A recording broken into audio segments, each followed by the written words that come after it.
নমস্কার। আমরা আজকে আলোচনা করব বাংলার বন এবং বন্যপ্রাণ সংক্রান্ত বিষয়ে। আমাদের সঙ্গে আজকে উপস্থিত আছেন দ্বৈপায়ন ঘোষ, প্রখ্যাত বন্যপ্রাণ এবং বন বিশারদ। আমরা সরাসরি তার কাছেই চলে যাব, তাকে কয়েকটা প্রশ্ন করব এবং সেই প্রশ্নের মাধ্যমে আমরা জেনে নেবার চেষ্টা করব যে আন্তর্জাতিক যে পরিস্থিতি বন এবং বন্যপ্রাণের, তার সঙ্গে আমাদের রাজ্যের অর্থাৎ বাংলার বন এবং বন্যপ্রাণের পরিস্থিতির কী পার্থক্য, কতটা বা মিল ইত্যাদি। দ্বৈপায়নবাবু, প্রথম প্রশ্ন যে বর্তমানে আপনার কাজটা কি, এটা যদি একটু বুঝিয়ে বলেন। আচ্ছা, আমি যেটা করি এখন সেটা মূলত human wildlife conflict management, আর তার সাথে খানিকটা ওয়াইল্ড লাইফ হ্যাবিটেট ম্যানেজমেন্ট, আর বিভিন্ন যে আমি যে জায়গাটায় কাজ করি, বিশেষ করে আফ্রিকার গ্যাবন বলে একটা দেশে, সেখানের গভর্নমেন্ট যে রেগুলেশনস আছে তার সাথে সেখানে একটা কনফ্লিক্ট জোনও বটে। গ্যাবন যদি আমরা দেখি, যথেষ্ট খনিজ সম্পদ সমৃদ্ধ একটা দেশ, সেইখানে প্রচুর খনি শিল্প আছে। সেই খনি শিল্পের কারণে বন্যপ্রাণের যে সমস্যাটা হয় বা জঙ্গল কাটা হয়, সেইগুলো কতটা মানে মিটিগেট করা যায়, কতটা সেখানে সেগুলোকে আটকানো তো যায় না, মানে কতটা সেগুলো ম্যানেজ করা যায় এবং সাস্টেনেবলি করা যায়, এইটাও আমার একটা কাজের অংশ। আর এছাড়া কিছুদিন আগে যেটা ছিল, আমি সাউদার্ন আফ্রিকান ফিল্ড গাইড অ্যাসোসিয়েশনের সার্টিফাইড ফিল্ড গাইড। একটা সময় আমি ট্যুরিজমের সাথেও, আফ্রিকান ট্যুরিজমের সাথেও যুক্ত ছিলাম, সেটা ইস্টার্ন আফ্রিকাতে, কেনিয়া ওই চত্বরে। তো এই আমার মোটামুটি কাজের। আচ্ছা, আফ্রিকায় বন্যপ্রাণী ও বনাঞ্চল ট্যুরিজম বিশ্বের বোধহয় 1 নম্বরে। তার সঙ্গে আমাদের রাজ্যে বন ট্যুরিজমের কী কী পার্থক্য আপনার চোখে পড়েছে, এবং পোষা বন্যপ্রাণী দিয়ে ট্যুরিস্টদের আকৃষ্ট করার প্রথা শুনেছি গির অরণ্যে আছে, এটা কি সত্য? বাংলাতেও কি সেরকম আছে? আচ্ছা, আফ্রিকার ট্যুরিজম, প্রথম হচ্ছে আফ্রিকা তো একটা বড় মহাদেশ, তার এক একটা দেশের এক এক রকম আইন, এক একটা দেশের এক এক রকম ট্যুরিজম পলিসি। যেমন সাউথ আফ্রিকা বা জিম্বাবুয়ে, সাউদার্ন পার্ট অফ আফ্রিকায় যদি আমরা দেখি, সেখানে প্রচুর প্রাইভেট গেম লজেস আছে। সেখানে ওই মানে ব্যক্তিগত জঙ্গল, একটা ঘেরা জায়গা বড়, তার মাঝখানে নানা রকমের পশু পাখি, গাছপালা, ওই চত্বরেরই গাছপালা, পশু পাখি ওখানকারই, যেমন সেটা সিংহ হতে পারে, সেটা জেব্রা হতে পারে, সেটা জিরাফ, যে buffalo, African wild buffalo, Nile crocodile, সবই আছে। মানে একদম আফ্রিকান ব্যাপারটা, জঙ্গলেই, খুব ন্যাচারাল হ্যাবিটেট, কিন্তু সেটা প্রাইভেট। এবার এই গেম লজগুলোতে আবার কিছু হান্টিং লজও আছে, যেখানে হান্টিংও হয়। মানুষ, বিশেষ করে ইউরোপ বা আমেরিকার যারা ধনী মানুষ, তারা ওখানে গিয়ে হান্টিংও করে, এবং সেটা পারমিটেড, এবং সেটা কিন্তু গ্লোবালি পারমিটেড। এমনটা হচ্ছে ভারতবর্ষ সাইটসের মেম্বার, সাইটসে এটা পারমিটেড, মানে সেখানে প্রত্যেক বছর বলাই হয় পৃথিবীর কোন দেশে কতগুলো বন্যপ্রাণ শিকার করা যাবে। আবার এইটা ডিপেন্ড করে, শুধু সাইটসের মেম্বার হলে হবে না, ভারতও সাইটসের মেম্বার, কিন্তু ভারতবর্ষে করা যায় না, এটা সেই দেশের নির্দিষ্ট আইনের উপর ডিপেন্ড করে। সেরকমই সাউদার্ন আফ্রিকায় এটা হয়, কিন্তু ইস্টার্ন আফ্রিকায়, কেনিয়া, তানজানিয়া, আমরা জানি খুব বড় জঙ্গল, খুব মানুষ অনেক যায় ট্যুরিজমের জন্য, তো খুব বিখ্যাত দুটো জায়গা। এমনিতেও ওখানে পাবো আমরা, ওই টেবিল মাউন্টেন আছে, কিলিমানজারো ট্রেকিংও হয়, তার জন্যও যায়। আর ওই চত্বরটা একটা বিস্তৃত সাভানা, কিছু কিছু জায়গায় গভীর জঙ্গল আছে, প্যাচেস, সেখানে অনেক ট্যুরিজম হয়, কিন্তু সেখানে কিন্তু হান্টিং হয় না। মানে কেনিয়া, তানজানিয়া হান্টিং অ্যালাউ করে। আচ্ছা, কেনিয়া, তানজানিয়াতে প্রাইভেট গেম লজও নেই, সেখানে সব ন্যাশনাল পার্ক, সেটা সরকার। এইগুলো ডিপেন্ড করে দেশগুলোর নিজের আইনের ওপরে। আবার আমরা যদি কঙ্গো বেসিন, বা যেই চত্বরটায় এখন আমি থাকি, কঙ্গো বেসিন, কঙ্গো গোয়ে বেসিনে, এইখানের ট্যুরিজম হয় কম। আর এইখানকার জঙ্গলটা ঠিক আমরা যেরকম আফ্রিকান জঙ্গলটা দেখি সেরকমটা তো নয়, এটা rain forest, tropical rain forest. কঙ্গোতেও, রিপাবলিক অফ কঙ্গোতে কিছু ট্যুরিজম হয়, গ্যাবনেও কিছু ট্যুরিজম হয়। এখানে ট্যুরিজমের অতটা ইস্টার্ন আফ্রিকা বা সাউদার্ন আফ্রিকার মতো অত হয়তো ওয়াইল্ড লাইফ ট্যুরিজমটা অত নয়, মানে অত পপুলার নয়। আমরা ওরকম জনপ্রিয় সাউথার্ন আফ্রিকাতে আমরা অনেক জায়গাতেই পাবো। আমরা নামিব ডেজার্টে প্রচুর, ওই চত্বরে প্রচুর ট্যুরিজম দেখি। আমরা বতসোয়ানায় প্রচুর ট্যুরিজম দেখি, কিন্তু এই চত্বরে অতটা হয় না, তাও হয়। কিন্তু এখানকার ট্যুরিজমের নিয়মটা হচ্ছে অনেকটা আবার ইন্ডিয়ান ট্যুরিজমের মতো, মানে এই যে কঙ্গো গোয়ে বেসিনের ট্যুরিজমটা, ইন্ডিয়ান ট্যুরিজমের সঙ্গে আফ্রিকার মূল তফাৎটা হচ্ছে যে এক তো সাউদার্ন আফ্রিকার যে হান্টিং ট্যুরিজমটাও হয়, সেটা ইন্ডিয়ায় তো হান্টিং হবে না, 72 আইনের পর থেকে তো হয় না। আর বাকি যেটা হচ্ছে যে ম্যানেজমেন্টের কিছু পার্থক্য আছে, তবে সেটাও কিন্তু ভারতের প্রেক্ষিতে বেশ কয়েকটা রাজ্যে বেশ ভালো ট্যুরিজম ম্যানেজমেন্ট। আমি জানি না ফরেস্ট ওয়াইল্ড লাইফ ম্যানেজমেন্ট নিয়ে আমি বলছি না, কিন্তু ট্যুরিজম ম্যানেজমেন্টে বেশ কিছু রাজ্য ভালো, যেমন বাংলায়? বাংলায় আসছি আমি, যেমন কেরালা বেশ ভালো ট্যুরিজম ম্যানেজমেন্টটা করে, মহারাষ্ট্র করে, মধ্যপ্রদেশও অনেকটা করে। বাংলায় ওয়াইল্ড লাইফ ট্যুরিজম ম্যানেজমেন্টের একটা সমস্যা হচ্ছে, বাংলায় ওয়াইল্ড লাইফ ট্যুরিজম ডেস্টিনেশন বললে আমরা কোনগুলো দেখব? এক হচ্ছে সুন্দরবনের চত্বরটা, দ্বিতীয় হচ্ছে নর্থ বেঙ্গলের ডুয়ার্সের জঙ্গল, আর মধ্যবঙ্গের ওই অঞ্চলের পুরুলিয়া ওই চত্বরে জঙ্গলমহল, পশ্চিম মেদিনীপুর, ওইটা করা যেতে পারে, যেটা ওদিকে ঝাড়খণ্ড বা ওড়িশার সাথে অনেকটাই জড়িত, তো ওখানে সেরকমভাবে কিছু নেই। নেই। এবারে সুন্দরবনের ট্যুরিজমটা ঠিক ওইভাবে করা মুশকিল, সুন্দরবনের ট্যুরিজম ওভাবে চালানো খুব মুশকিল। কারণ হচ্ছে সুন্দরবনে এক তো হচ্ছে বাইরে যে ট্যুরিজম বলতে আমরা যেগুলো দেখি, যেখানে জিপসি বা মাটিতে যাবে মানুষ, হেঁটে ঘুরবে, যেটা আফ্রিকাতে হয়, ইন্ডিয়াতে কোথাও কোথাও হয়, সুন্দরবনে সেটা সম্ভব না। এক তো ওখানে ওই চ্যালেঞ্জিং টেরেন, ওখানে জল প্রায় পুরোটাই জল, নদীতে ঘুরে ঘুরে, সেই অর্থে ওখানে ওয়াইল্ড লাইফ ট্যুরিজমটা একটু মুশকিল ম্যানেজ করাটা। আর নর্থ বেঙ্গলের ট্যুরিজমটা তার থেকে সুবিধাজনক, ওখানে ট্যুরিজম ম্যানেজমেন্ট হয়, তবে আমার মনে হয় আরেকটু নর্থ বেঙ্গলে কিন্তু ভালো মতো করা যায়, আরও ভালো মতো করা যায়। আর যেমন গিরের কথা বললেন, গিরে ঠিক হয় না, ওটা ওই দাভালিয়া পার্ক যেটা, সেখানটায় হয়। গির ফরেস্টের একদম জঙ্গলে গোড়া, আর দাভালিয়া নেচার পার্কে সেইখানে ঠিক পোষা জন্তু নয়, ওই রেস্কিউড লায়ন বা কিছু ক্যাপটিভেটে বা বর্ন ইন ক্যাপটিভিটি কিছু অ্যানিমেল আছে, সেরকম তো আমাদের নর্থ বেঙ্গলেও একটা করেছে, ওই বেঙ্গল সাফারি পার্ক যেটা। তো তবে সেটার স্কেলটা দাভালিয়ার স্তরে উঠানো যায়, মানে সেটা যেরকমটা এখন বেঙ্গল সাফারি পার্ক, আমি যাইনি যদিও, আমি যতটা পড়েছি, ওঠানো যায়। মানুষ এই ওয়াইল্ড লাইফ ট্যুরিজমকে না দুরকমভাবে দেখতে হবে। একটা হচ্ছে যারা হার্ডকোর ওয়াইল্ড লাইফ ট্যুরিজম করে, যারা জঙ্গলে ঘুরবে, মানে হার্ডকোর জঙ্গলে ঘুরবে। আরেক হচ্ছে যারা পশু পাখি দেখবে, হ্যাঁ একটা বন্য পরিবেশে পশু পাখি দেখবে। হার্ডকোর ট্যুরিজমটা হচ্ছে একদম জঙ্গলে, তার পশু পাখি দেখতেই হবে এমন কোনো অনেক সময় থাকে না, বা তাদেরকে অনেক অপেক্ষা করতে হয়। ধরুন জঙ্গলে গেল কেউ বাঘ দেখতে, বাঘ দেখাটা কিন্তু খুব সহজ বিষয় না, বেশ খাটতে হয়। মানে ইনফ্যাক্ট এখন যদিও মধ্যপ্রদেশ বা মহারাষ্ট্রে বলছে গেলেই বাঘ দেখা যায়, উত্তর ভারতের অনেক জায়গায় গেলে বাঘ দেখা যায় মোটের উপর, কিন্তু তাতে ওই গেলেই প্রথমবারেই বাঘ দেখে বলে, 4-5 বার সাফারি করলে হয়তো বাঘ দেখতে পাবেই। সুন্দরবনে সেটা সম্ভব নয়, কিন্তু নর্থ বেঙ্গলের যে জঙ্গলটা, সেখানে 4-5 বার যদি কেউ ঘুরতে পারে জঙ্গলে, তাতে যে ওখানের যে ওয়াইল্ড লাইফ আছে, বন্যপ্রাণ আছে, সেটা রাইনো হতে পারে, হাতি হতে পারে, বা গড় হতে পারে, নানা রকমের পাখি সময় মতো গেলে।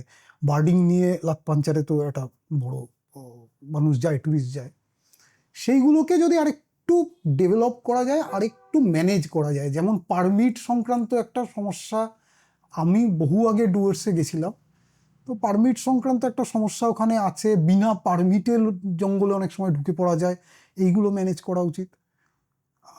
এই আর থাকার জায়গাগুলোতেও নয়, হোটেল বা রিসর্ট কেন্দ্রিক না করে, যেটা আফ্রিকাতে খুব দেখা যায়, ওই ইকো হাট, মানে একদমই ক্যাম্প করার উপরে জোর দিলে না অনেক সুবিধা হয়। মানে এটা হচ্ছে হার্ডকোর ট্যুরিস্টদের জন্য, তারা ক্যাম্পে থাকলো, রিসর্টে থাকলো না, সেটা হয়তো খানিক কিছু ক্ষেত্রে জঙ্গলের ভেতরে ছাড় দেওয়া যেতে পারে।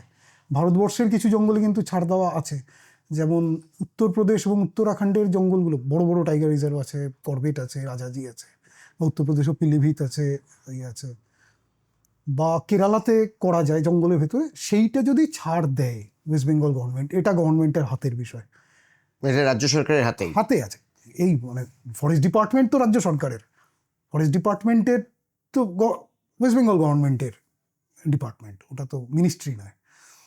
আর যেটা করা যায় না সেটা হচ্ছে কিছু সেন্ট্রাল অ্যাক্ট আছে, এনটিসি এর একটা গাইডলাইন আছে, কিছু সেন্ট্রাল গাইডলাইন্স আছে, যেমন টাইগার রিজার্ভের কোর এরিয়ায় 20%-এর বেশি জায়গায় ট্যুরিজম করানো যায় না, সেগুলো না করালেই হলো।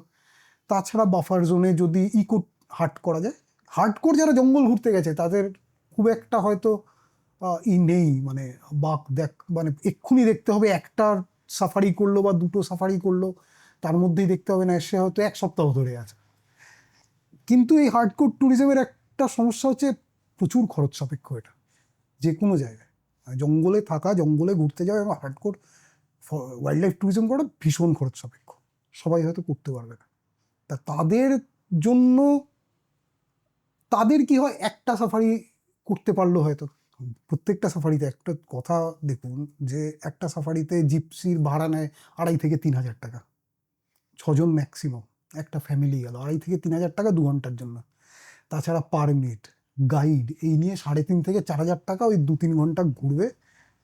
এরকম যদি কেউ একটা ট্যুরিজম, একটা সাফারি করে জঙ্গল দেখতে যায়, তার পক্ষে কিন্তু ওই অনেক সময় দুপুরে সকালে বেরোলাম কিচ্ছু না দেখে ঘুরে আসতে পারি, তার জন্য ওটা কিন্তু খুব গায়ে লাগে, গায়ে লাগবে। ভীষণ একটা গায়ে লাগার বিষয় না। প্রায় 4,500-5,000 টাকা দিয়ে আমি গেলাম, আমি 2 ঘন্টা 3 ঘন্টা ঘুরলাম, ঘুরে দুটো হরিণ, একটা দেখে ফিরে এলাম, ময়ূর দেখে চলে এলাম, খুব গায়ে লাগবে। সেইখানে করা যায় এই সাফারি পার্কগুলো, যেমন বেঙ্গল সাফারি পার্ক, সেটাকে আরেকটু এনক্লোজার বড় করে দেওয়া। দাভিয়ালা পার্কে যেটা করে, সিংহ মোটামুটি খাঁচা মতো বাস নিয়ে ঘুরে সিংহ টিংহ চলে আসে আশপাশে, সেরকম যদি করা যায়। আমি জানি না এক্স্যাক্টলি সিস্টেমটা কি ওখানে ওই বেঙ্গল সাফারি পার্কে, তাতে কি ওরকম ভেতরে ঘোরা যায় কিনা জানি, তবে এটা করা যায়।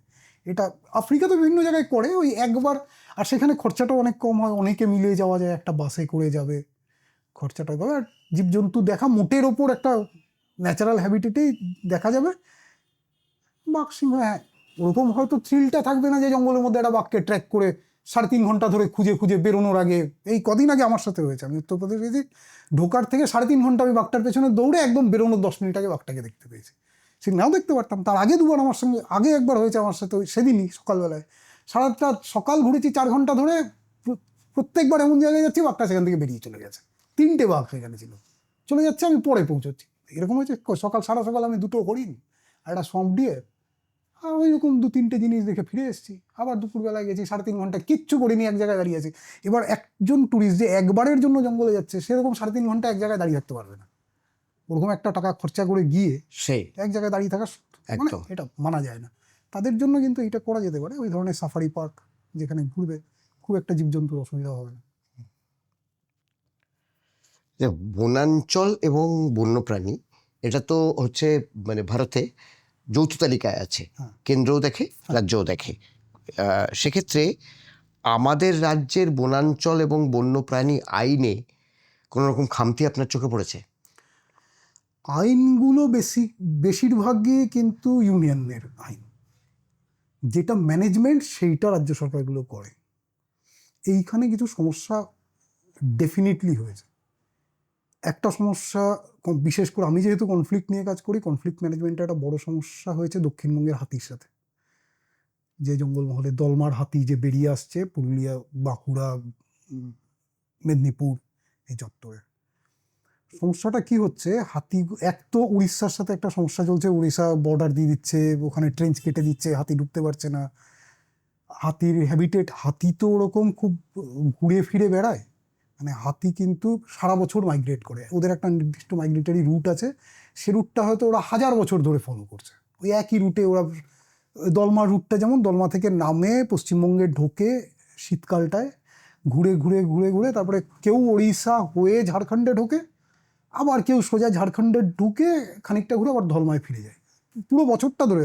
ওই গরমকালের শুরুর দিকে দলমায় ঢুকে পড়ে। এইটা ছিল রুটটা, রুট ভেঙে গেছে, আমাদের কারণে ভেঙেছে, হাইওয়ে হয়েছে উড়িষ্যার সঙ্গে বর্ডারে, ওরা ওদের রাজ্য দেখার জন্য করেছে। এটা তো শুধু একটা রাজ্যের বিষয় নয়, হাতির ক্ষেত্রে তো নয়, কারণ যেহেতু 2-3টে রাজ্য একসঙ্গে জড়িত, ঝাড়খণ্ড আছে, উড়িষ্যা আছে, ঝাড়খণ্ডে দলমাতেও করেছে ওরা, দলমার চারদিকে ডিভিসির ক্যানেল ট্যানেল খুঁড়ে, আর সে যে হাতি বেরিয়ে পড়ছে আর ঢুকতে পারছে না। তো হাতি কি হচ্ছে, ওয়েস্ট বেঙ্গলে থেকে যাচ্ছে। ওরকম অনেক রেসিডেন্ট এলিফ্যান্ট তৈরি হয়েছে এই মুহূর্তে। সেটা মেদিনীপুরের, মানে এখন অবিভক্ত মেদিনীপুর যদি আমি ধরি, ঝাড়গ্রামে এখন তো ডিস্ট্রিক্ট হিসেবে ঝাড়গ্রাম আলাদা, ওখানে কিছু আছে। মেদিনীপুরের বিভিন্ন জায়গায়, বাঁকুড়ায়, ময়ূর ঝর্ণাতে প্রথমে চেষ্টা করা হয়েছিল ময়ূর ঝর্ণাতে এলিফ্যান্ট স্যাংচুরি করার, সেটাও খুব একটা দাঁড়ায়নি। আগের গভর্নমেন্টের আমল থেকেই চেষ্টা চলছে, খুব একটা দাঁড় করানো যায়নি, কারণ হাতিকে ওইভাবে ড্রাইভ করে কোনো একটা জঙ্গলে ঢোকানো খুব মুশকিল। তাই জন্য ময়ূর ঝর্ণা খুব একটা সাকসেসফুল হয়নি। তো এই যে হাতিগুলোকে ম্যানেজমেন্ট, এবার মানুষ, হাতি কোথাও রেসিডেন্ট হয়ে গেলে একটা ছোট প্যাচের মধ্যে তার আশপাশে মানুষ রয়েছে, হ্যাবিটেট রয়েছে, ক্ষেত খামার, খেতে ঢুকে পড়ে, বাড়িঘর ভেঙে দেয়, বাড়িঘর কাঁচা বাড়ি হলে তো ভেঙে, বা ধানের গোলায় ধান খেয়ে নেয়। এই ম্যানেজমেন্টটা করার ক্ষেত্রে সাউথ বেঙ্গলে কিন্তু সমস্যা আছে। এইটা ঠিকমতো করা হচ্ছে না। বেশ কিছু, আমি নেহাত কারো নাম বা কোনো পদের নাম নিচ্ছি না, কোনো জেলার নামও নেব না, বেশ কিছু জায়গায় যারা বনের আধিকারিক অফিসার বিভিন্ন রকমের, বিভিন্ন স্তরে, তারা অদ্ভুত অদ্ভুত সব আনসাইন্টিফিক কাজকর্ম করছেন। মানে হাতিকে খাইয়ে একটা নির্দিষ্ট জঙ্গলের মধ্যে আটকে রাখার জন্য তাকে সেখানে খাবার জোগান দেওয়া। এবার আমরা ছোটবেলার থেকে জানি হাতির খোরাক তো অত সহজ জিনিস নয়, মানে হাতিকে কি করে খাইয়ে আমি আটকে রাখবো, সেটাই। এটা করা যায় না। বেরিয়ে পড়ছে হাতি, ঝাড়গ্রামে ঢুকে পড়েছে। ঝাড়গ্রামে আগের বছরই তো বোধ হয় সে মারাও গেল হাতি। সেটা তোলা, যেমন হাতিটাকে বলছে ট্রাঙ্কুলাইজ করেছে, আমি এক্স্যাক্টলি জানি না, আবার আমি কারো নাম নেব না। তো ট্রাঙ্কুলাইজ করেছে, তাতে তোলার যে সিস্টেমটা, জেসিবি দিয়ে হাতি তোলার একটাই করেছিল, তাতে হাতিটা বলছে, অনেকে বলছে বেশি ট্রাঙ্কুলাইজ করার জন্য মারা গেছে, অনেকে বলছে তোলার ধরন ভুল ছিল মারা গেছে। আমি যেহেতু সেখানে ছিলাম না, তো আমি জানি এক্স্যাক্টলি কেন মারা গেছে জানি না। তবে এই ধরনের রেস্কিউয়ে যদি ওয়াইল্ড লাইফ মারা যায়, সেটা কিন্তু ফেলিওর। আর হাতি যেহেতু আমাদের ন্যাশনাল হেরিটেজ অ্যানিমেল এবং শিডিউল 1 অ্যানিমেল, বাঘের মতো একই রকম একটা গুরুত্বপূর্ণ জিনিস, অত বড়, তাকে হ্যান্ডেল করা খুব মুশকিল। তো এই ধরনের গণ্ডগোল আছে। আপনাকে রাজ্যের বন দপ্তরের মন্ত্রী করে দিলে আপনি কি করবেন? না না, এইটা খুব কঠিন প্রশ্ন। আমাকে বন দপ্তরের মন্ত্রী, অ্যাকচুয়ালি বিষয়টা না পুরোটা মন্ত্রীর ওপরও ডিপেন্ড করে না, এই জিনিসগুলো না ডিপেন্ড করে ব্যুরোক্রেসির ওপরে। আমরা যারা যারা আইএফএস আসছেন, ইন্ডিয়ান ফরেস্ট অফিস সার্ভিসেসের বা ওয়েস্ট বেঙ্গল ফরেস্ট সার্ভিসেসের, অনেকেই, আমি করবো যে বেশিরভাগই তারা অনেক কিছুই মানে জানেন এবং যথেষ্ট পড়াশোনা করে আসেন, বনটা বোঝেন, জঙ্গলটা বোঝেন। কিন্তু না একটা, এইটা আমরা দেখি আমাদের এই বনের আইনগুলো সবকটাই না একটু ওই ইম্পিরিয়াল টাইমের আইন, তো ব্রিটিশরা করে গেছে। এই সমস্যাটা কেনিয়া, সাউথ আফ্রিকাতেও আছে। এই যেখানে ব্রিটিশরা ছিল, সবখানের আইনই ভীষণ কড়া কড়া সব আইন, আমাদের আইনও যেমন ভীষণ কড়া একটা 72 আইন, কিন্তু না আইনগুলো কোনোভাবে রেভিনিউ ড্রিভেন, কিভাবে রেভিনিউ বাড়ানো যায়, যে এটার একটা আছে। অ্যাফরেস্টেশন নিয়ে আমার তো ব্যক্তিগত ধারণা, অ্যাফরেস্টেশনের নামে যেগুলো হচ্ছে সেগুলো খুব এটা ঠিক হচ্ছে না। মানে এটা তো হয় না একসঙ্গে, যেমন এই অ্যাফরেস্টেশনের একটা অ্যাক্ট আছে, একটা 72 আইন আছে, আবার একটা 2006 আইন আছে যেটা ফরেস্ট রাইট অ্যাক্ট। সমস্যাগুলো কোথায় হচ্ছে, যে এটা কিন্তু ব্যুরোক্রেসির সমস্যা, আইন কিন্তু সবকটাই আছে।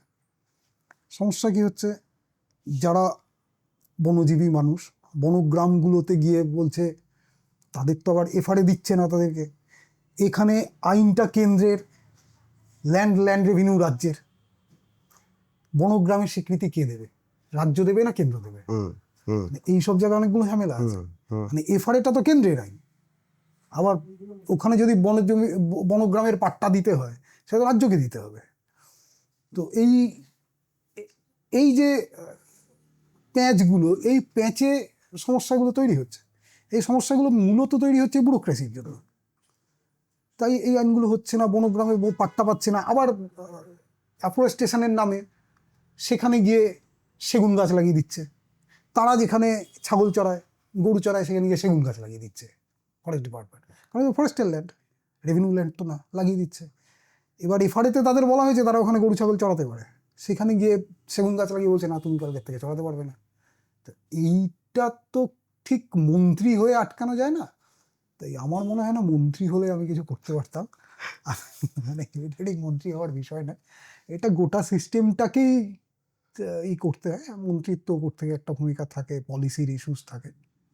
তবে পলিসি ইস্যুতে এই ঝামেলাটা আছে, মানে এটা ব্যুরোক্রেসির, এবং এটা আজকের থেকে না, শুরুর থেকে। আর এই দুই ধরনের স্কুল অফ থটস, একটা হচ্ছে এই আদিবাসীরাই জঙ্গলের রক্ষক, আরেকটা হচ্ছে ডিপার্টমেন্ট জঙ্গলের রক্ষক। এই স্কুল অফ থটসের ঝামেলাটা কিন্তু আজকের নয়, মানে এই ঝামেলা বহুদিনের। একদিকে বোম্বে ন্যাচারাল হিস্ট্রি সোসাইটির সময় থেকে, মানে আমরা সেলিম আলী হোন বা ওই উনি ছিলেন দুধওয়ার, বিলি জন সিং, এরা তো মূলত ওই বোম্বে ন্যাচারাল হিস্ট্রি সোসাইটির তৈরি করেছিলেন। এদের এটা হচ্ছে ওই মানে মানুষ বন্য প্রাণ আলাদা, এবং এদের ধারণায় ওই 1972 অ্যাক্ট দুর্দান্ত ব্যাপার একটা। 1972 অ্যাক্ট ভালো অ্যাক্ট, কিন্তু ওর তার ব্যুরোক্রেসিকে এনারা সমর্থন করেন। আবার অনেক জায়গায় এখন যেটা নতুনভাবে পরিবেশ আন্দোলনের মধ্যে উঠে আসছে, যে আদিবাসীদেরই জঙ্গলের মূল অধিকার, হুম। তাদের একটা ভূমিকা আছে, মানে তারা আরেক রকম ভাবে ব্যাপারটাকে দেখেন। তো এই এক মানে এই দুটোকে যতক্ষণ না মেলানো যাবে ততক্ষণ এগুলো চলবে। কোচিং নিয়েও এই একই ঘটনাগুলো চলবে, এবং এগুলো সব জড়িয়ে, মানে কোচিংয়েও যদি দেখি আমরা, দীর্ঘ আলোচনা হয়ে যায় কোচিং এর সঙ্গে কিভাবে এই দুটো জিনিস জড়িয়ে। একটা একটা কম আলোচিত বিষয়ের উপরে আসি, সেটা হচ্ছে যে লুপ্তপ্রায় প্রাণীগুলোকে যদি আমরা চাষ করি, অর্থাৎ যাকে বলে ক্যাপটিভ ব্রিডিং, ক্যাপটিভ ব্রিডিংয়ের মাধ্যমে তাদের সংখ্যা বাড়িয়ে তাদেরকে যদি তাদের এলাকায় ছেড়ে দেওয়া হয়, এই পদ্ধতিটা সম্পর্কে আপনার কি বক্তব্য? এটা পৃথিবীর বিভিন্ন জায়গায় হয়, ভারতবর্ষে হয়। হিমালয়ান গ্রিফন নিয়ে হচ্ছে, এই আচ্ছা। মুহূর্তে চলছে। আচ্ছা। হিমালয়ান গ্রিফন তো শকুন তো কমে গেছিল, রিওয়াইল্ডিং চলছে, কিন্তু একদম ক্যাপটিভ ব্রিডিং করে ছাড়া হচ্ছে। কিছু ক্ষেত্রে এটা করা যায়, কিছু ক্ষেত্রে, মানে যেমন পাখির ক্ষেত্রে সহজে হয়, খানিকটা সহজে, সহজ কোনোটাই না, রিওয়াইল্ডিং কখনোই সহজ না। রেপটাইলস, অ্যাম্ফিবিয়ান্সে খানিকটা করা যায়, সুন্দরবনেই তো হচ্ছে, ওই কুমির প্রকল্প। কুমিরে আছে বা কচ্ছপও তো হচ্ছে। আচ্ছা, হ্যাঁ। কিন্তু এই বিষয়টা যখনই আরেকটু ইসে, মানে হরিণও করা যেতে পারে, হার্বিভোরাসও বিভিন্ন সময় করা যেতে পারে, করা হয়ও। তবে মূল সমস্যাটা সেখানে হয় যারা হান্টার, যারা প্রেডিটর, বড় বিড়াল হোক, বিশেষ করে বড় বিড়াল, ভারতের তো বড় বিড়ালদেরই সমস্যা, বড় হোক ছোট হোক, ছোট বিড়ালদেরও ব্যাপার আছে এখানে অনেকগুলো, অনেক রকমের। যেমন আমাদের পশ্চিমবঙ্গেরই তো ফিশিং ক্যাট, আমাদের স্টেট অ্যানিমেল, তার অবস্থা খুব একটা ভালো নয়। ক্যাপটিভ ব্রিডিং এর পরে এদেরকে রিওয়াইল্ড করার, কিন্তু এদের শিকার শেখাতে হবে। আচ্ছা। এদেরকে প্রথম কথা, আর যেটা ওর মা শেখায়, এদের জঙ্গলে কি হয়, জঙ্গলে এর মা একে শিকার শেখায়। ফিশিং ক্যাটকে তার মা শেখায় কি করে মাছ ধরতে হবে, নিয়ে গিয়ে গিয়ে মাছ ধরা শেখায়। এটা কে শেখাবে? সে তো ক্যাপটিভিটিতে হয়েছে, জঙ্গলে ছাড়লে সে খাবেটা কি? আরেকটা সমস্যা হচ্ছে, ঠিক ছেড়ে দিলে তো হবে না। আমরা আজকে পশ্চিমবঙ্গে ফিশিং ক্যাটের সমস্যাটা কোথায়? সমস্যাটা হচ্ছে তার হ্যাবিটেটে। ফিশিং ক্যাটের হ্যাবিটেট যদি ঠিক থাকতো তাহলে আজকে এই অবস্থা হয় না। হ্যাবিটেটের মাঝখান থেকে আমরা রাস্তা বানিয়েছি, প্রচুর ডেভেলপমেন্ট হয়েছে, জলাভূমিগুলোকে তো যেভাবে সেভাবে বন্ধ হয়েছে। ডানকুনি ওয়েটল্যান্ডের আজকে যা অবস্থা, বা যে কোনো ইসে, মানে সবকটা ওয়েটল্যান্ড, ডানকুনি ওয়েটল্যান্ডে তো প্রচুর ছিল, হাওড়া হুগলি মিলিয়ে একসময় এই মেছো বাঘ, তো এখন তো নেই, মানে এখন খুব কমে গেছে। হ্যাবিটেট যতক্ষণ না ঠিক করা যাবে, এক হচ্ছে এদেরকে ওই ক্যাপটিভ ব্রিডিং করে ছাড়বোটা কোথায়? ছাড়ার তো কোনো জায়গা নেই। আর যেটুকু জায়গা আছে সেখানে নতুন করে বাড়িয়ে গেলে তো হবে না, প্রত্যেকটা জায়গার একটা ইকোলজিক্যাল ক্যারিং ক্যাপাসিটি থাকে, সে তার বেশি হয়ে গেলে তো সে বাইরে থাকবে এবং তারপরে কনফ্লিক্টে মারা যাবে। আর এই ছোট বিড়াল ফিশিং ক্যাটটার তো রাস্তাঘাটে চাপা পড়ে মারা যাবে, মানুষ পিটিয়ে মেরে ফেলবে অমুকের বাড়ির মাছ খেয়ে নিচ্ছে বলে। আর হ্যাবিটেট যদি ন্যাচারাল থাকে না, আমার মনে হয় না যে ক্যাপটিভ ব্রিড করে ছাড়ার খুব দরকার আছে। শকুনের হিমালয়ান গ্রিফেন ছাড়া হয়েছে, একদম শেষ হয়ে যাচ্ছিল সেই জন্য, কিন্তু ছাড়ার পরেও সেটাকে সাকসেসফুল করতে গেলে তার হ্যাবিটেট ঠিক রাখতে হবে, তার থাকার জায়গাটা, থাকা খাওয়া নিশ্চিন্তে থাকবে, খাবে, এটা ঠিক রাখতে হবে। আর ওই হ্যাবিটেট যে ভেঙে টুকরো টুকরো আইসোলেটেড হয়ে যায়, এটা হলে খুব মুশকিল। এইটা হলে কি হয় যে ওই যখনই ক্যারিং ক্যাপাসিটি ছাড়িয়ে যায় তখনও তো বাইরে চলে আসার চেষ্টা করে, অন্য একটা জায়গায় থাকার জায়গা খুঁজতে যায়। টুকরো টুকরো টুকরো টুকরো থাকার জায়গা হলে কি এক টুকরো থেকে আরেক টুকরো যেতে গেলে তো মানুষের মধ্য দিয়ে যেতে হবে, তখন কনফ্লিক্ট হবেই, মারা পড়বে। আর ছোট বিড়াল বিশেষ করে যেটা ফিশিং কেটের সঙ্গে তো এটা খুব বড় ঝামেলা, রাস্তা কি করে ক্রস করবে? রাস্তার উপর দিয়ে তো হাই স্পিডে গাড়ি যাচ্ছে, লরি, সেই এগুলো কি করে করবে? তাই এক হচ্ছে হ্যাবিটেটগুলো যদি জোড়া যায়, একটা হ্যাবিটেটের সাথে আরেকটা হ্যাবিটেটকে কোনোভাবে ওই একই রকম প্রাকৃতিকভাবে জুড়ে দেওয়া, ওইটুকু জায়গায় আমি ভাবলাম যে যেমন টাইগার রিজার্ভগুলোতে যেমন হচ্ছে যে core zone, buffer zone, eco sensitive zone, এইভাবে করে করিডোর, এইগুলো হচ্ছে। এখানে তো অত বড় জঙ্গল লাগছে না, তো ছোট। আর এখানে তো ঠিক জঙ্গল নয়, ওদের থাকার জায়গা একটু ঝোপঝাড়, জলাজমি, জলাশয়, জলার জমি, গর্ত টর্ত আছে, ওরকম জায়গা। এরকম ক্লাস্টারগুলোকে দিয়ে যদি মানুষও থাকবে সেখানে, কিন্তু ওই মাঝখানে রাস্তা টাস্তা না করেও যদি জুড়ে দেওয়া যায় কোনোভাবে, জায়গাটাকে বড় করা যায়, যতটা রকম জায়গাকে জুড়ে জুড়ে জুড়ে জুড়ে, সেভাবে করলে নিজের থেকে বেড়ে যাবে, কোনো অসুবিধা হবে না। ও নিজের থেকে বেড়ে যাবে, ও কাউকে বাঁচাতে হয় না এখানে। যা তাকে থাকতে দিলে সবাই নিজের মতো থাকতে পারবে। আচ্ছা, আরেকটা ব্যাপার হচ্ছে মানে এরই সঙ্গে খানিকটা যুক্ত আর কি, যে যে সমস্ত প্রাণীগুলোকে মারা হয়, চোরা শিকার করা হয়, ধরুন চামড়া বা দেহাংশ, মানে শিং, এই সমস্তর জন্য, তাদের ক্ষেত্রে কি এই ধরনের মানে কোনো প্রকল্প? এই ধরনের প্রকল্প আমি বলতে চাইছি যে ধরুন গন্ডারকে মারা হয় গন্ডারের শিংয়ের জন্য, এবার গন্ডারের শিং যদি বাজারে অ্যাভেলেবল হয় তাহলে জঙ্গলেরগুলো বাঁচে, এটা কি সত্য? এইটা না কতগুলো ঝামেলা আছে। এক হচ্ছে যদি তাই হতো তাহলে ভারতে বাঘের পোচিংটা হতো না। পুরো সাউথ ইস্টার্ন এশিয়াতে টাইগার ফার্মিং হয়। পৃথিবীতে এই মুহূর্তে জঙ্গলে যত বাঘ আছে তার থেকে বেশি বাঘ আছে ওই টাইগার ফার্মগুলোতে। সেখানের বাঘ মারা হয়, খাওয়া হয়, সবই হয়। তাহলে বাঘের চামড়া লাগতো কী করে? মানে এই মুহূর্তে পৃথিবীতে জঙ্গলে যত বাঘ আছে, পৃথিবীর জঙ্গলে কত 5,500-6,000 বাঘ আছে, তার বেশি 7,000 হবে ম্যাক্সিমাম। এমনিতে 10,500 থেকে 11,000 বাঘ আছে টাইগার ফার্মগুলো, আচ্ছা, যাদের চাষ করা হয়েছে। তাহলে তারা যদি পুরোতে করতে পারতো তাহলে এই বাঘগুলোর তো মরতো না। দ্বিতীয় হচ্ছে ভারতে হাতি ক্যাপটিভিটিতে রাখা যায়, একটা লাইসেন্স হয়। একটু পলিটিক্যাল হয়ে যাবে উত্তরটা, এটা এখানে যেতেই হবে, কিছু করার নেই।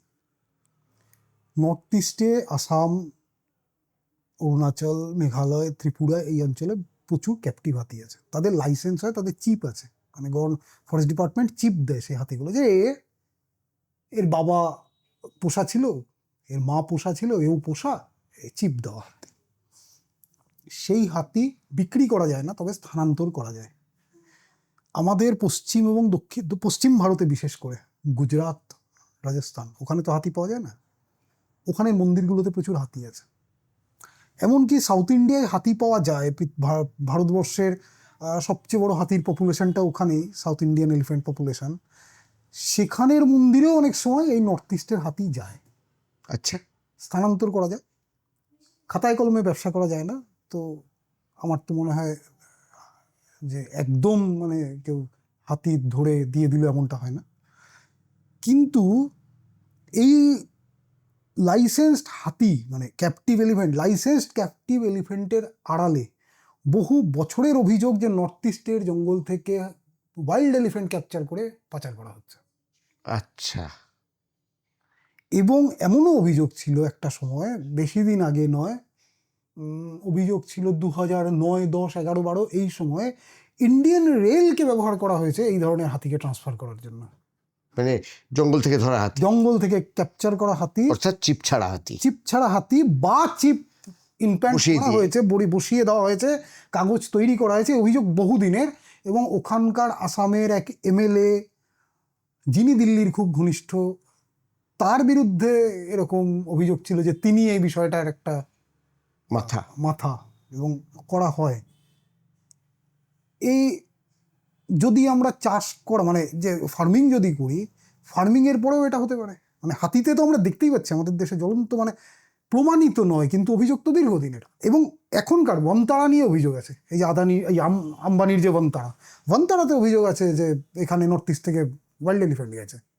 বনতারায় যে হাতি রেস্কিউ সেন্টার ওরা করেছে, ওরা বলছে যে সব ক্যাপটিভ এলিফ্যান্ট যেগুলো ঠিকঠাক ছিল না, মন্দিরে ছিল বা কোথাও ছিল, সেগুলোকে রাখা হচ্ছে।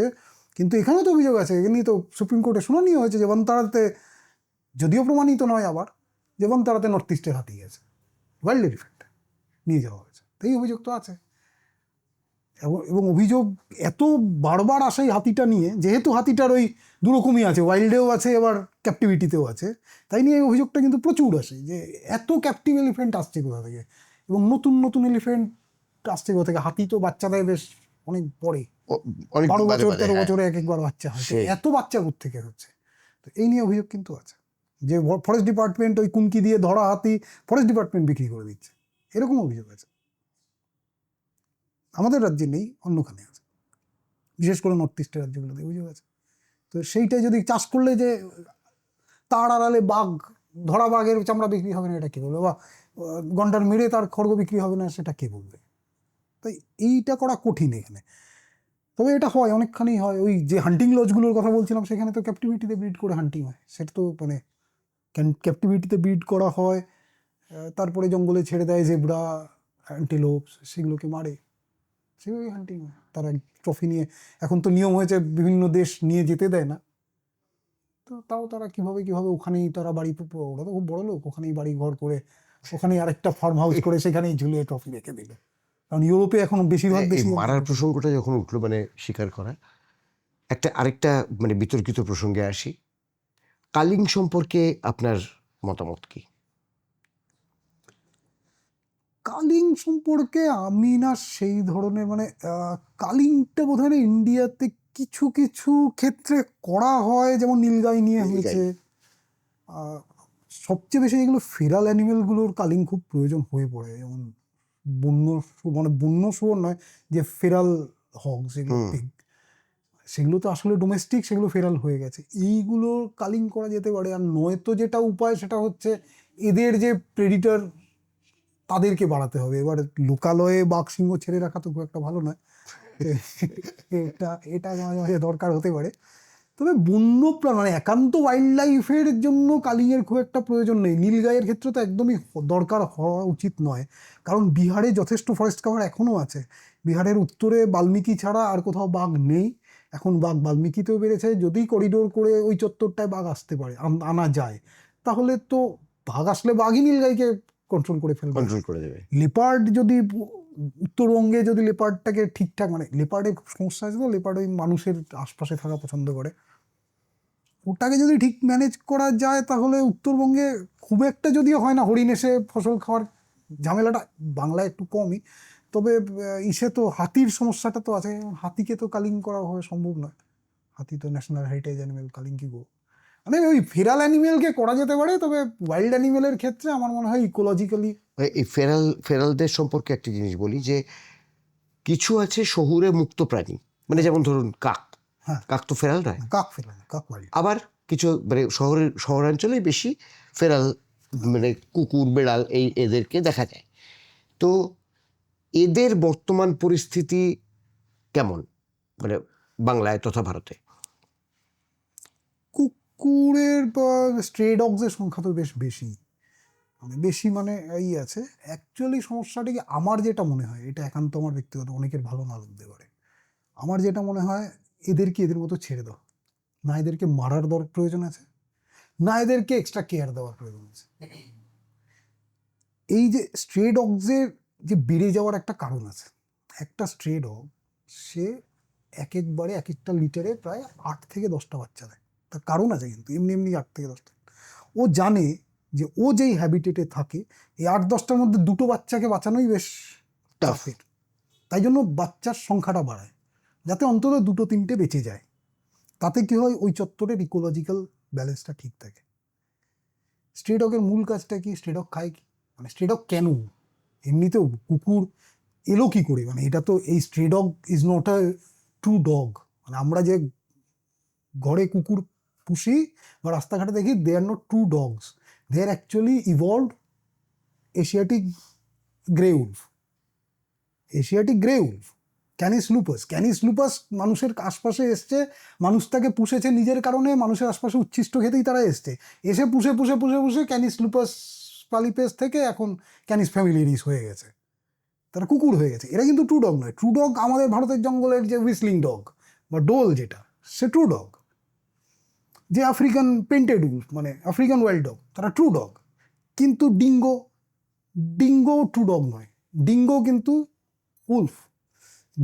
অস্ট্রেলিয়ান ডিঙ্গো সেটাও কিন্তু ইভলভড উলফ, মানে ইভলভড গ্রে উলফ। ওটা কী হয়েছিল, ওরা অস্ট্রেলিয়ায় কী করে পৌঁছেছিল? অস্ট্রেলিয়ায় তো ট্রু ডগ ট্রু ক্যাট কোনোদিন ছিল না, পুরো ওই চত্বরটাই তো এই পুরো এসের থেকে আলাদাই ছিল। আলাদা একদম। এবং ছিল না, ওখানে তো ছিল ওই ট্যাঙ্গারু মার্সুপিয়াস, যাদের ওই মার্সুপিয়াম স্যাক থাকে, সেই ধরনের। ওখানের হার্বিভোরাসরাও ওরকম, ওখানের কার্নিভোরাসরাও ওখানে কোয়ালাও ওরকম, ওখানের ক্যাঙ্গারুও ওরকম, ওখানের সেই ডেভিল সে ওই সবারই ওই পেটে থলে আর ওইটাই ছিল। ট্রু ক্যাট ডগ ছিল না। এরা ওই সি লেভেল কমার সময় সাউথ ইস্ট এশিয়ার রাস্তা ধরে, ইন্দোনেশিয়ার থেকে অস্ট্রেলিয়ার কত দূর, ইনফ্যাক্ট আমাদের আন্দামান থেকে অস্ট্রেলিয়া কত দূর, এই সাউথ এশিয়ার রাস্তা ধরে এশিয়াটিক ওয়াইল্ড গ্রে উলফ অস্ট্রেলিয়ায় ঢুকে ওখানকার জঙ্গলে থেকে থেকে, ওটা কিন্তু ঠিক ফেরাল নয় বা স্ট্রেন, ওটা কিন্তু এই নয়, ওটার ইভলিউশন হয়েছে। ওটা অস্ট্রেলিয়ান ওই গ্রে উলফটা গিয়ে ওখানে ডিঙ্গো হয়ে গেছে, ক্যানিস লুপাস ডিঙ্গো। ওটারও কিন্তু ওই ক্যানিস লুপাসটা ওতেও আছে, মানে যে এশিয়াটিক গ্রে উলফের যে সাইন্টিফিক নেমটা, ওরও নাম ক্যানিস লুপাস ডিঙ্গো। তো ক্যানিস লুপাস ডিঙ্গো ওইভাবে তৈরি হয়েছে। তো এই নেকড়ে বা এই রাস্তাঘাটের কুকুর এরা উচ্ছিষ্ট খাবে, মানে এরা এইভাবেই মানুষের সাথে বড় হয়েছে। এদেরকে খুব বেশি আমরা যদি প্যাম্পার করতে থাকি, মানে সে কী হয়, আমরা যদি ভাবি যে 8টা বাচ্চার 8টাকেই বাঁচাবো, হ্যাঁ, একজন মানুষ, আমার বাড়ির সামনে যদি কুকুর থাকে আমারও খুব ইচ্ছা হয়, আমার খুব খারাপ লাগে যদি একটা কুকুর রাস্তাঘাটে মারা যায় চাপা পড়ে। কিন্তু আমরা যদি ছেড়ে দিই, ও জানে আমার এখান থেকে এই লিটারের 1টাকে 2টোই বাঁচবে, ও 8টা 9টা বাচ্চাই দেয়। সেইটাকে ওদেরকে আবার ওদেরকে মারারও দরকার নেই, ওভার স্পিডিং কম করুক, জোর করে মারার দরকার নেই। তবে আমার মনে হয় না এদেরকে খুব বেশি করা, মানে অ্যাডিশনালি হিউম্যান অ্যাসিস্ট্যান্স দেওয়ার কোনো প্রয়োজন আছে। যত এটা দেওয়া হবে ততই পুরো সংখ্যাটা বাড়বে, পুরো সংখ্যাটা বাড়লে কনফ্লিক্ট হবে, আর সেই কনফ্লিক্টে যারকে কুকুরে কামড়ে দিচ্ছে তার কাছ থেকে আমি আশা করতে পারি না যে সে কুকুরের প্রতি খুব একটা সহানুভূতিশীল হবে। হ্যাঁ, তো এই ঝামেলাটা আছে, এটাকে ছেড়ে দিক, নিজের মতো থাকুক। বাংলার ছোট মানে বন বেড়াল যারা, তাদের সঙ্গে আপনার একটা আলাদা সম্পর্ক আর কি, তো তারা কেমন আছে? ভালো নেই খুব একটা এখন অবশ্য। বাংলায় এখন কাজকর্ম চলছে। হ্যাবিটেটের মূল সমস্যাটা তো হয়েছে হাওড়া হুগলিতে, যে হ্যাবিটেট লসের সমস্যা, আর ইসে খুব সমস্যা। কিন্তু জঙ্গলগুলোতে যে সুন্দরবনে তো কিছু আছে, আবার কিছু নতুন নতুন জায়গায় দেখাও যাচ্ছে। নর্থ বেঙ্গলে কিছু জায়গা আবার দেখা গেছে, যেটা খুব একটা আগে দেখা যেত না। তো খুব ভালো নেই, খারাপ নেই, এক এক জায়গায় যেমন হ্যাবিটেট লস হচ্ছে সেইভাবে সংখ্যা কমছে। তবে চেষ্টা চলছে এ নিয়ে। তো ফিশিং ক্যাট অ্যালায়েন্স ওরা তো কাজ করছে, ওরা অবশ্য এখন উড়িষ্যায় বেশি কাজ করছে, ওই চিল্কা চত্বরে, ওখানে ওরা অনেক কাজ করছে, এখানেও করছে। ভালো যে খুব আছে এমনটাও নয়, রোজই তো প্রত্যেক শীতকালেই আমরা দেখবো যে গাড়ি চাপা পড়ে মারা যাচ্ছে। শীতকাল সময়টা আসলে বাচ্চা টাচ্চা দেওয়ার সময় হয়তো ওরা এদিক ওদিক একটু চলে যেতে চায়, তখন প্রচুর অ্যাক্সিডেন্ট হয়, মারা যায়। আমাদের সঙ্গে ছিলেন দ্বৈপায়ন ঘোষ, প্রখ্যাত বন্যপ্রাণ বিশারদ এবং বন্যপ্রাণী বিশারদ। উনি থাকেন মধ্য আফ্রিকার গাবন রাষ্ট্রে। আমরা তাকে আজকে আমাদের এখানে আমাদের এই পডকাস্টে পেয়ে অত্যন্ত আনন্দিত। ধন্যবাদ। নমস্কার। আমাদের এই এপিসোড এখানেই শেষ।